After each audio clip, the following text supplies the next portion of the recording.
Hello everyone, myself Rahul Dixit and I welcome you all on our YouTube channel E-ज्ञान school. आज हम बात करने वाले हैं फिर से 12th केमिस्ट्री के बारे में।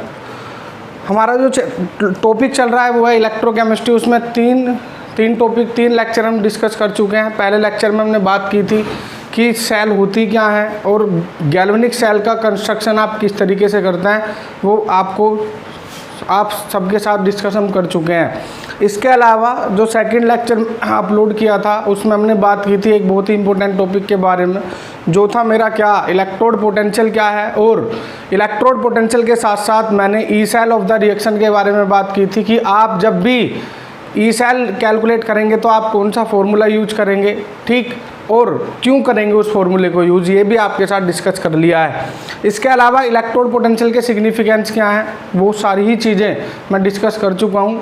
आज का जो टॉपिक मैं आपके सामने लेके आया हूँ वो भी एक इम्पोर्टेंट टॉपिक है, जहाँ से मोस्टली क्वेश्चन यहाँ से भी पूछे जाते हैं, ठीक। आज जो हम डिस्कस करने वाले हैं, सबसे पहले इलेक्ट्रोकेमिकल सीरीज डिस्कस करनी है आपके साथ कि इलेक्ट्रोकेमिकल सीरीज होती क्या है, क्योंकि वो इस चैप्टर की एक मेन इंपॉर्टेंट चीज़ है, वही डिसाइड करती है कि फॉर्मूला क्या यूज करना है, आप रिडक्शन पोटेंशियल या स्टैंडर्ड रिडक्शन पोटेंशियल क्या है, और एलिमेंट की रिएक्टिविटी हम इलेक्ट्रोकेमिकल सीरीज के बेस पर स्टडी करेंगे। इसके अलावा इसमें हम डिस्कस करने वाले हैं कुछ जनरल टर्म जो इलेक्ट्रोकेमिस्ट्री में हमें पढ़नी पड़ेंगी। हम फिजिक्स में भी थोड़ा बहुत डिस्कस करते हैं उन टर्म को, जैसे रेजिस्टेंस क्या होता है, कंडक्टेंस क्या है, कंडक्टिविटी क्या है, ये सारी ही चीज़ें डिस्कस करेंगे। इसके अलावा जो मोलर, दो टाइप की कंडक्टिविटी हमें यहाँ पढ़नी है, एक मोलर कंडक्टिविटी और दूसरी इक्विवेलेंट कंडक्टिविटी, ठीक। लास्ट तक लेक्चर आपको देखना है और हम उम्मीद करते हैं कि आपको सारी ही चीज़ें समझ में आएंगी, है ना। फिर भी कोई चीज़ समझ में ना आए तो आप हमें कमेंट बॉक्स में टाइप करके बता सकते हैं। तो हम स्टार्ट करते हैं अपना लेक्चर। आज का जो बेस रहेगा क्या, इलेक्ट्रोकेमिस्ट्री के ऊपर। तो अगर मैं बात करूं तो सबसे पहला जो टॉपिक है मेरा वो आज का है इलेक्ट्रोकेमिकल सीरीज। इलेक्ट्रोकेमिकल सीरीज, अगर मैं इलेक्ट्रोकेमिकल सीरीज की बात करूं तो इलेक्ट्रोकेमिकल सीरीज का मतलब क्या है, वो सीरीज जब आप एलिमेंट्स को क्या कर दें, स्टैंडर्ड रिडक्शन पोटेंशियल के ऑर्डर में अरेंज कर दें, इंक्रीजिंग ऑर्डर में, किसके, स्टैंडर्ड रिडक्शन पोटेंशियल के इंक्रीजिंग ऑर्डर में अरेंज करने पर जो भी सीरीज मिलती है, that series is known as electrochemical series, ठीक। तो मैं यहाँ लिख सकता हूँ that series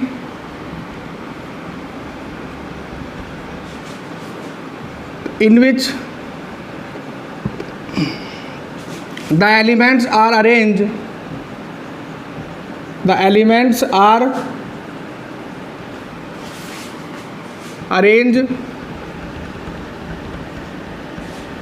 in the increasing order of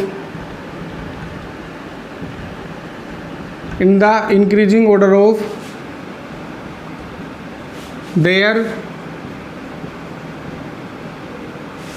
standard reduction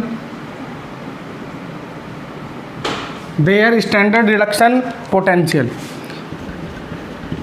यदि आप एलिमेंट्स को स्टैंडर्ड रिडक्शन पोटेंशियल के इंक्रीजिंग ऑर्डर में अरेंज कर दें तो उससे जो भी सीरीज आपको मिलेगी वही सीरीज क्या होगी, इलेक्ट्रोकेमिकल सीरीज होगी, ठीक। दूसरी बात यह है कि अगर मैं इलेक्ट्रोकेमिकल सीरीज की बात करूं तो ये किसके रेफरेंस में बनाई गई है, किसको रेफरेंस माना गया है, तो इसमें हाइड्रोजन का जो इलेक्ट्रोड होता है, हाइड्रोजन इलेक्ट्रोड को रेफरेंस मानकर हमने क्या करा है, एलिमेंट्स को अरेंज किया है। इसका मतलब जो हाइड्रोजन का इलेक्ट्रोड पोटेंशियल है क्या है, वो 0 है। जो मेटल हाइड्रोजन से ऊपर है उनका स्टैंडर्ड रिडक्शन पोटेंशियल की वैल्यू माइनस होती है, और जो एलिमेंट हाइड्रोजन से नीचे प्रेजेंट हैं उनकी एसआरपी वैल्यू क्या होती है, पॉजिटिव होती है। तो हमने यहाँ पर जो रेफरेंस माना हुआ है वो हाइड्रोजन इलेक्ट्रोड को माना हुआ है। मतलब जो स्टैंडर्ड रिडक्शन पोटेंशियल मैंने लिया है, मतलब SRP standard reduction potential is taken with respect to, किसके रेस्पेक्ट में, हाइड्रोजन इलेक्ट्रोड के रेस्पेक्ट में मैंने वो चीज़ें ली हुई है, with respect to hydrogen electrode, ठीक। और जिसकी एसआरपी वैल्यू क्या होती है, 0, तो मैंने हाइड्रोजन इलेक्ट्रोड के रेस्पेक्ट में ही सारे एलिमेंट्स को क्या किया, अरेंज किया है। ठीक है, बात करते हैं कि इलेक्ट्रोकेमिकल सीरीज रिप्रेजेंट कैसे की जाती है। ठीक है, तो ये सीरीज आपको याद नहीं करनी, क्योंकि जब भी क्वेश्चन आता है तो वो आपको वैल्यूज लिख के देता है, फिर भी हमें समझने के लिए इलेक्ट्रोकेमिकल सीरीज लिखनी पड़ेगी यहाँ पर, लेकिन आपको याद नहीं करनी। जो भी चीज़ वो पूछेगा, जो भी रिलेटेड क्वेश्चन इलेक्ट्रोकेमिकल सीरीज से पूछेगा, वो रिडक्शन पोटेंशियल वैल्यू या जो भी वैल्यूज आपको मतलब लिख के देगा। तो अगर मैं बात करूँ किसकी, इलेक्ट्रोकेमिकल सीरीज की अगर मैं बात करूँ, तो मैं उसे लिख सकता हूँ होती क्या है और किस किस एलिमेंट को इसमें रखा गया है और किस तरीके से अरेंजमेंट किया गया है। तो अगर मैं बात करूँ तो सीरीज हम बनाते हैं, यहाँ पर कॉलम बनाते हैं। पहला कॉलम है मेरा रिएक्शन का, दूसरा कॉलम है मेरे पास किसका, रिप्रेजेंटेशन, तीसरा कॉलम है मेरे पास स्टैंडर्ड रिडक्शन पोटेंशियल। 3 कॉलम मैंने बनाए हैं। पहली अगर मैं बात करूं तो Li plus electron, lithium electron accept करेगा और जब आप इसे रिप्रेजेंट करोगे तो Li+2 Li रिप्रेजेंट करोगे और इसकी जो वैल्यू है वो होती है माइनस के 0.305 वोल्ट। किसकी वैल्यू है ये, लिथियम की। तो मैंने बात किसकी करी, लिथियम की। इसके अलावा अगर मैं दूसरी बात करूं, दूसरी मेरे पास है क्या, K+ और इलेक्ट्रॉन और E0 ऑफ K+2 K में से रिप्रेजेंट करूंगा और इसकी वैल्यू होगी माइनस के 2.93 वोल्ट। ठीक, इसके अलावा अगर मैं बात करूं किसकी, थर्ड एलिमेंट की, तो थर्ड एलिमेंट है मेरे पास Ca+2 इलेक्ट्रॉन, इसे रिप्रेजेंट करूंगा मैं E0 ऑफ Ca+2 Ca और इसकी जो वैल्यू है वो है माइनस के 2.87 वोल्ट। ऐसे ही अगर मैं फोर्थ एलिमेंट लूँ, यहाँ पर मेरे पास है सोडियम Na+ इलेक्ट्रॉन, इसे रिप्रेजेंट करूँगा मैं Na+2 Na और इसकी वैल्यू है माइनस के 2.71 वोल्ट। इसके अलावा अगर मैं फिफ्थ एलिमेंट की बात करूँ तो मेरे पास है Mg+2 प्लस के 2 इलेक्ट्रॉन, रिप्रेजेंट करूँगा मैं E0 ऑफ Mg+2 Mg और इसकी वैल्यू है मेरे पास माइनस के 2.39 वोल्ट। ठीक, 6 एलिमेंट है मेरे पास Zn+2 प्लस 2 इलेक्ट्रॉन, इसकी वैल्यू है E0 ऑफ Zn+2 Zn, ये वैल्यू है मेरे पास माइनस के 0.76 वोल्ट। 7 एलिमेंट है मेरे पास Cr+3 प्लस 3 इलेक्ट्रॉन, इसे रिप्रेजेंट करूंगा मैं E0 of Cr+3 to Cr और इसकी वैल्यू है मेरे पास माइनस के 0.74 वोल्ट। ठीक, तो इसमें जो मैं एलिमेंट अरेंज कर रहा हूँ, इस टेबल के अंदर जो मैंने एलिमेंट अरेंज किए हैं, ये सब क्या है, देखें वैल्यूज अभी माइनस में चल रही हैं।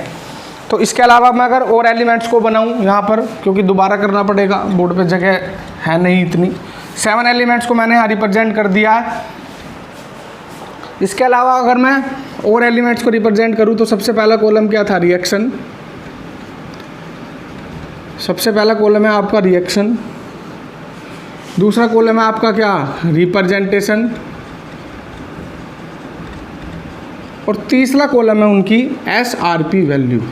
तो मैं 7 डिस्कस कर चुका हूँ। अगर मैं 8वें एलिमेंट की बात करूँ तो उसके बाद Cr+3 के बाद आता है Fe+2 और 2 इलेक्ट्रॉन, रिप्रेजेंट कैसे करोगे आप इसे, E0 ऑफ Fe+2 Fe से रिप्रेजेंट करोगे और इसकी जो वैल्यू होगी माइनस के 0.44 वोल्ट होगी। इसके बाद जो मेरा एलिमेंट है वो है Ni+2 प्लस 2 इलेक्ट्रॉन, इसकी वैल्यू दी हुई है मुझे E0 ऑफ Ni+2 Ni, इसकी वैल्यू है माइनस के 0.25 वोल्ट। फिर है मेरे पास Sn+2 plus 2 electron, E0 of Sn+2 Sn इसका रिप्रेजेंटेशन होगा और Sn की जो वैल्यू है वो है माइनस के 0.14 वोल्ट। इसके बाद अगर मैं बात करूँ 11 एलिमेंट की तो वो है मेरे पास Pb प्लस टू इलेक्ट्रॉन, इसे रिप्रेजेंट करूँगा मैं E naught of P B plus two से पी बी, और इसकी वैल्यू कितनी होगी माइनस के 0.13 वोल्ट। लेड के बाद जो एलिमेंट आता है वो है हमारा hydrogen 2H plus plus 2 electron, इसको मैं रिप्रेजेंट करता हूँ E naught of H plus half H2O, और इसकी जो वैल्यू है वो कितनी है 0 वोल्ट। ठीक, इसके बाद अगर मैं एलिमेंट को लिखूँ तो मेरे पास आता है Cu प्लस टू इलेक्ट्रॉन, मैं इसे रिप्रेजेंट करूँगा E naught of Cu plus 2 Cu, और इसकी जो वैल्यू आती है वो है मेरे पास 0.34 वोल्ट। तो आप एक चीज़ देख रहे हैं यहाँ पर, एक चीज़ नोटिस कर रहे हैं कि जो हाइड्रोजन से ऊपर है हाइड्रोजन की वैल्यू कितनी है 0, जो एलिमेंट हाइड्रोजन से ऊपर है उनकी वैल्यू क्या आएगी नेगेटिव, और जो एलिमेंट अब हाइड्रोजन के नीचे आएंगे उनकी वैल्यू क्या होगी पॉजिटिव। इसका मतलब हाइड्रोजन को स्टैंडर्ड माना गया है, इसके रेफरेंस में बात की गई है, इसे स्टैंडर्ड एलिमेंट मानकर ही हमने क्या किया है कंपैरिजन किया है किसका, स्टैंडर्ड रिडक्शन पोटेंशियल का। क्यों? क्योंकि इसकी वैल्यू क्या है 0 है। ठीक, इसके बाद अगर मैं बात करूं कॉपर के बाद,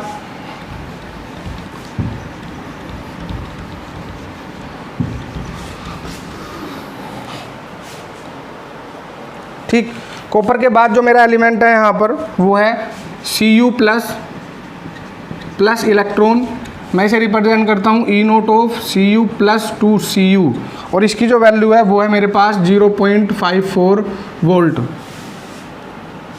फिर इसके बाद आता है मेरा Fe प्लस 3 और प्लस के 3 इलेक्ट्रॉन, तो इसे मैं रिप्रेजेंट करता हूँ E naught of Fe plus 3। Fe plus 3 ने एक इलेक्ट्रॉन एक्सेप्ट किया है तो किस में चेंज होगा, वो Fe प्लस 2 में होगा, और इसकी जो वैल्यू होगी वो होगी मेरे पास 0.77 वोल्ट। इसके बाद का जो मेरे पास एलिमेंट है वो है Br2 प्लस इलेक्ट्रॉन, ये बनेगा मेरा, इसे रिप्रेजेंट करूँगा मैं E naught of Br2 to Br minus, इसकी जो वैल्यू है वो है मेरे पास 1.09 वोल्ट। ऐसे ही Cl2 प्लस इलेक्ट्रॉन, इसे रिप्रेजेंट करूँगा मैं E naught of Cl2 to Cl minus, और इसकी जो वैल्यू होगी वो होती है 1.36 वोल्ट। ऐसे ही Au plus 3 electron, Au plus 3 to Au, और इसकी जो वैल्यू है मेरे पास है वो 1.40 वोल्ट। और सबसे लास्ट का जो एलिमेंट मैं रिप्रेजेंट करूँगा वो है मेरे पास F2 प्लस इलेक्ट्रॉन, तो E naught of F2 F minus, और इसकी वैल्यू होती है 2.87 वोल्ट। ठीक, तो अगर मैं देखूं यहाँ पर मैंने क्या कहा आपसे कि जो वैल्यूज़ हाइड्रोजन से ऊपर हैं वो क्या होंगी नेगेटिव होंगी, और जो वैल्यू हाइड्रोजन से नीचे हैं उनकी वैल्यूज़ क्या होगी पॉजिटिव। इसका मतलब हाइड्रोजन को क्या माना गया है, एक रेफरेंस एलिमेंट माना गया है। दूसरी बात, इस सीरीज से मुझे 2-3 चीज़ें डिस्कस करनी है। पहली बात मुझे डिस्कस करनी है कि जिस एलिमेंट के लिए SRP वैल्यू सबसे कम होगी उसकी रिएक्टिविटी क्या होगी सबसे ज़्यादा। पहली बात तो ये बतानी है आपको कि the metal which have least SRP value have higher reactivity, उसकी रिएक्टिविटी क्या होगी सबसे ज़्यादा होगी। अगर मैं इस रिएक्टिविटी सीरीज में बात करूँ इलेक्ट्रोकेमिकल सीरीज में, तो सबसे ऊपर कौन है लिथियम, और लिथियम की जो वैल्यू है वो है माइनस के 0.305 वोल्ट, सबसे ज़्यादा है किसमें, निगेटिव में सबसे ज़्यादा है। अगर उसकी वैल्यू निगेटिव में सबसे ज़्यादा है तो इसका मतलब क्या है, उसकी लीस्ट वैल्यू है, और लीस्ट वैल्यू है तो इसका मतलब वो क्या है, वो ज़्यादा रिएक्टिव है, हाईली रिएक्टिव मेटल होगा। तो मैं इसकी एप्लीकेशन की बात करूँगा। ये सीरीज़ आपको केवल याद नहीं रखनी है, जो चीज़ें आप याद कर सकते हो वो कर लें, लेकिन पूरी सीरीज़ आपको याद रखनी ज़रूरी नहीं है एग्जाम के पॉइंट ऑफ व्यू से।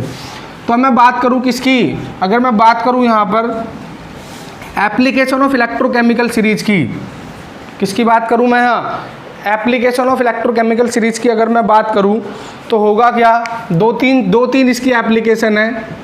Application of electrochemical series, application of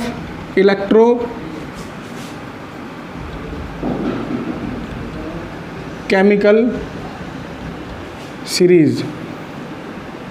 अगर मैं यहाँ इलेक्ट्रोकेमिकल सीरीज की बात करूँ तो क्या है एप्लीकेशन में, इसकी सबसे पहली एप्लीकेशन यही है, द मेटल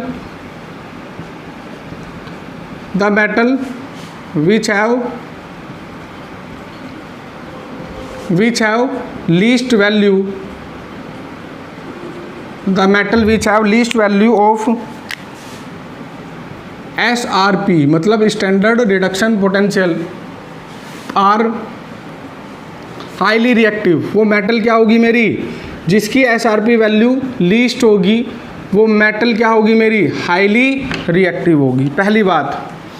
दूसरी बात, अगर ये तो पॉइंट, ये जो इसका एग्जांपल है वो सीरीज से मिल जाएगा आपको। जब मैंने इलेक्ट्रोकेमिकल सीरीज लिखी थी तो लिथियम की नेगेटिव वैल्यू सबसे ज़्यादा है, इसका मतलब उसकी एसआरपी वैल्यू क्या है, सबसे कम, और इसी की वजह से लिथियम क्या है, मोस्ट रिएक्टिव एलिमेंट है या मेटल है।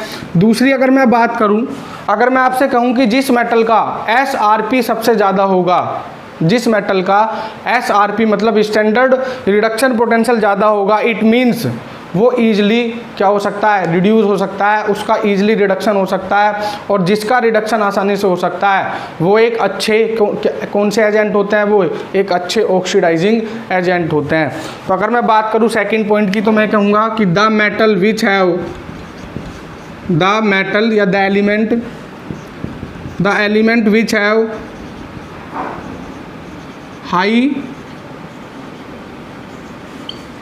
high SRP value, it means it can easily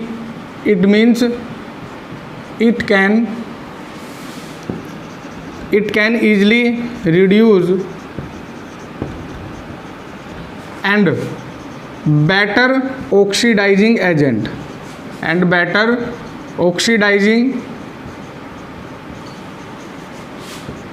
agent, वो क्या होगा, एक बेटर ऑक्सीडाइजिंग एजेंट होगा। बोलो ठीक, जैसे एग्जांपल बाद में डिस्कस कर लेंगे। तीसरी बात, अगर मैं कहूँ आपसे कि अगर किसी एलिमेंट की एसआरपी वैल्यू कम है या एसओपी वैल्यू मतलब स्टैंडर्ड ऑक्सीडेशन पोटेंशियल वैल्यू ज़्यादा है, अगर उसकी एसआरपी वैल्यू ज़्यादा है तो रिडक्शन आसानी से होगा और वो एक बेटर ऑक्सीडाइजिंग एजेंट होगा। ऐसे ही अगर मैं स्टैंडर्ड ऑक्सीडेशन पोटेंशियल की बात करूं तो the element which have high standard oxidation potential मतलब एसओपी वैल्यू, अगर एसओपी वैल्यू ज़्यादा है इसका मतलब क्या है, it means it can easily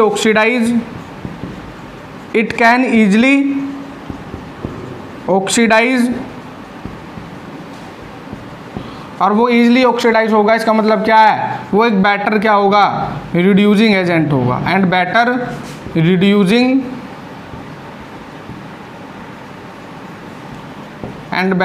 reducing agent. बोलो, तो ये तीन एप्लीकेशन थी इसकी। पहली लीस्ट वैल्यू है तो हाईली रिएक्टिव होगा, जिस एलिमेंट का एसआरपी वैल्यू ज़्यादा है वो जल्दी रिड्यूस हो जाएगा और बेटर ऑक्सीडाइजिंग एजेंट होगा। तीसरी बात क्या है कि जिस एलिमेंट की एसओपी वैल्यू, एसओपी का मतलब क्या है, देखिए आपको जब सेकंड लेक्चर मैंने पढ़ाया था, आप जाकर भी देख सकते हैं वहाँ पर, पार्ट 2 इलेक्ट्रोकेमिस्ट्री पार्ट 2 में मैंने बताया था कि अगर आपके पास एसआरपी वैल्यू है तो आप उसे एसओपी वैल्यू में चेंज कर सकते हैं। क्या, बस एसआरपी और एसओपी इक्वल होते हैं विद अपोजिट साइन। अगर एसआरपी वैल्यू -2.87 है तो उसकी एसओपी वैल्यू क्या होगी, +2.87। तो एसआरपी वैल्यू एसओपी वैल्यू के इक्वल ही होती है, बस साइन का डिफरेंस होता है।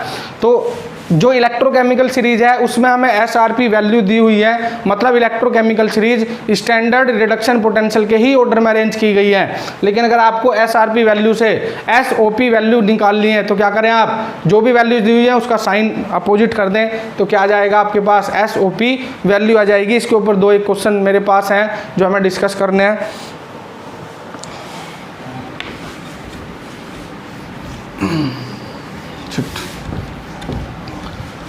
तो अगर मैं क्वेश्चन देखूं तो एक क्वेश्चन मेरे पास है इस टॉपिक से, उसने 3 एलिमेंट दिए हैं मेरे पास। 3 एलिमेंट कौन कौन से हैं, एक एलिमेंट मेरे पास ए है और उसने एसआरपी वैल्यूज़ दी हुई हैं।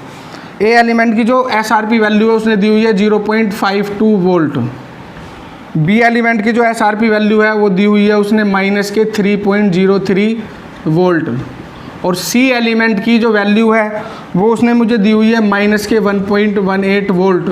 और वो कह रहा है कि अरेंज इन रिड्यूसिंग पावर। क्या पूछ रहा है वो,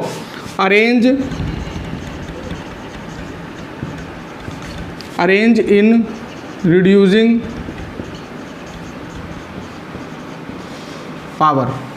मतलब क्या है इसका, देखें आप एक बात ध्यान रखना, अगर आपको स्टैंडर्ड रिडक्शन पोटेंशियल दिया हुआ है, इसका मतलब क्या है, उनका रिडक्शन बहुत अच्छे से होगा, मतलब रिडक्शन के बारे में बात करूंगा केवल मैं, और मुझे वो मेरे से केवल किसके बारे में पूछना चाहिए, SRP वैल्यू देके आप क्या बता सकते हैं, ऑक्सीडाइजिंग एजेंट या ऑक्सीडाइजिंग पावर बता सकते हैं आप। अगर SRP वैल्यू दी हुई है मतलब रिडक्शन ईजिली होगा, और रिडक्शन ईजिली होगा तो आप कौन सी पावर बता सकते हैं, उसकी ऑक्सीडाइजिंग पावर बता सकते हैं। बोलो, ये बात आपको ध्यान रखनी है, क्वेश्चन में वही इन्हीं चीज़ों पे घुमा देता है। क्या SRP वैल्यू है तो रिडक्शन इजीली होगा, मतलब SRP वैल्यूज दी हुई है, सबसे ज़्यादा वैल्यू देखोगे आप, जिसकी सबसे ज़्यादा वैल्यू होगी उसका रिडक्शन क्या होगा, आसानी से होगा, मतलब वो एक बेटर ऑक्सीडाइजिंग एजेंट होगा। दूसरी बात अगर मैं कहूँ आपसे कि अगर मुझे SOP वैल्यू दी हुई है, इसका मतलब मैं क्या चेक करूँगा कि किसका ऑक्सीडेशन ईजिली हुआ है, मैं चेक करूँगा किसका ऑक्सीडेशन ईजिली हुआ है, और जिसका ऑक्सीडेशन ईजिली होगा वो क्या होगा, एक बेटर रिड्यूसिंग एजेंट होगा, या रिड्यूसिंग एजेंट या उसकी रिड्यूसिंग पावर के बारे में बात करेगा। ठीक है, मैंने क्या कहा, SRP वैल्यू है तो मैं ऑक्सीडाइजिंग पावर के बारे में बात करूंगा, अगर मुझे SOP वैल्यू दी हुई है तो मैं रिड्यूसिंग पावर के बारे में बात करूंगा।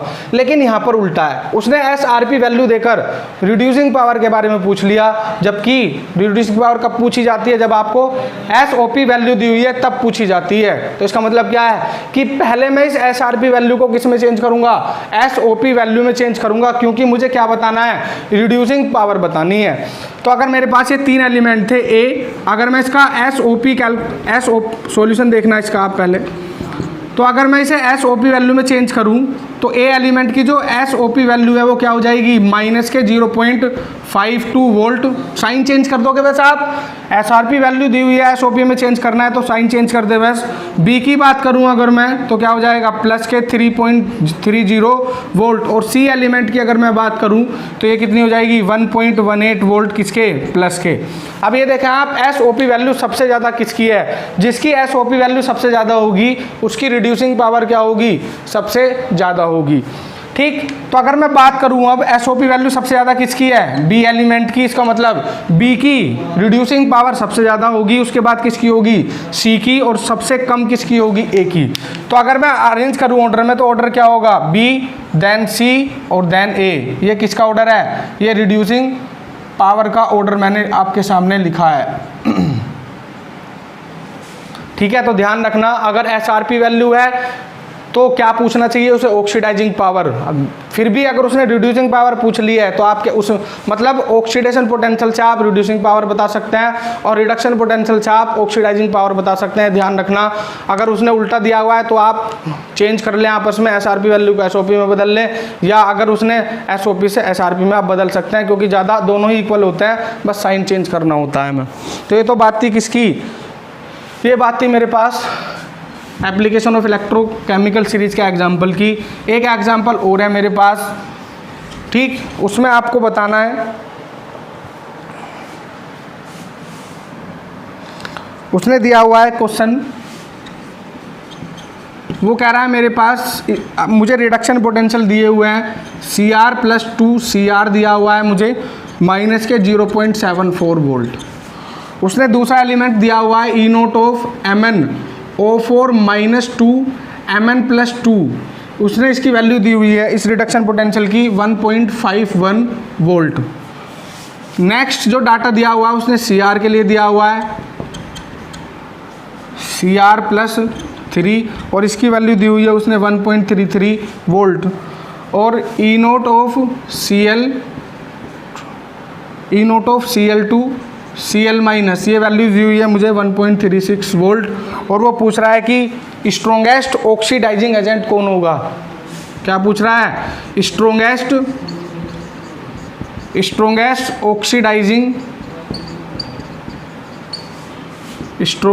ऑक्सीडाइजिंग एजेंट इसमें होगा क्या, वो ये पूछ रहा है आपसे।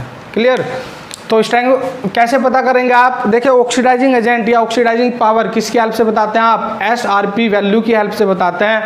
और अगर मैं SRP वैल्यू की बात करूं तो ये स्टैंडर्ड रिडक्शन पोटेंशियल की ही वैल्यू दी हुई है, क्योंकि Mn यहाँ पर कौन सी ऑक्सीडेशन स्टेट में है। अगर मैं MnO4 माइनस में Mn की ऑक्सीडेशन स्टेट निकालना चाहूँ तो जिसकी स्टेट निकालता हूँ उसे X मानता हूँ मैं, एक ऑक्सीजन की -2 होती है, 4 की क्या होगी -8, और इक्वल टू में क्या लेंगे जो ऊपर है -1। मतलब x कौन सी मतलब x की ऑक्सीजन स्टेट कितनी है +7। x किसके लिए माना था आपने mn के लिए, इसका मतलब mn यहाँ +7 में होगा, और +7 से कहाँ चला गया है +2 में। यहाँ पर भी अगर मैं Cr2O7 - 2 में Cr की ऑक्सीडेशन स्टेट निकालूँ तो जिसको निकालता हूँ x मानता हूँ तो क्या हो जाएगी 2x, 7 ऑक्सीजन की कितनी होगी 14 equal to -2, 2x equal to 12 और x इक्वल टू क्या +6। इसका मतलब क्रोमियम यहाँ +6 से किस में जा रहा है +3 में जा रहा है। मतलब ये सभी क्या दिए हुए हैं आपको, सभी रिडक्शन पोटेंशियल की वैल्यू दी हुई है। और आपसे अगर रिडक्शन पोटेंशियल वैल्यू दी हुई है और ऑक्सीडाइजिंग पावर आपसे पूछ रहा है तो ये तो आपके लिए अच्छी बात है। क्यों? क्योंकि मैं रिडक्शन पोटेंशियल से ऑक्सीडाइजिंग पावर या ऑक्सीडाइजिंग एजेंट ही बताता हूँ। क्लियर? तो सबसे ज़्यादा वैल्यू किसकी है यहाँ पर आपको दिखाई दे रहा होगा 1.51 वोल्ट। मतलब जो मेरा MnO4 - 2 Mn+2 है ये क्या होगा एक बेटर ऑक्सीडाइजिंग एजेंट होगा। तो बेटर ऑक्सीडाइजिंग एजेंट कौन सा है इसमें E0 of MnO4 - 2 Mn+2। Clear? तो ये थी मेरी क्या इलेक्ट्रोकेमिकल सीरीज और उसकी एप्लीकेशन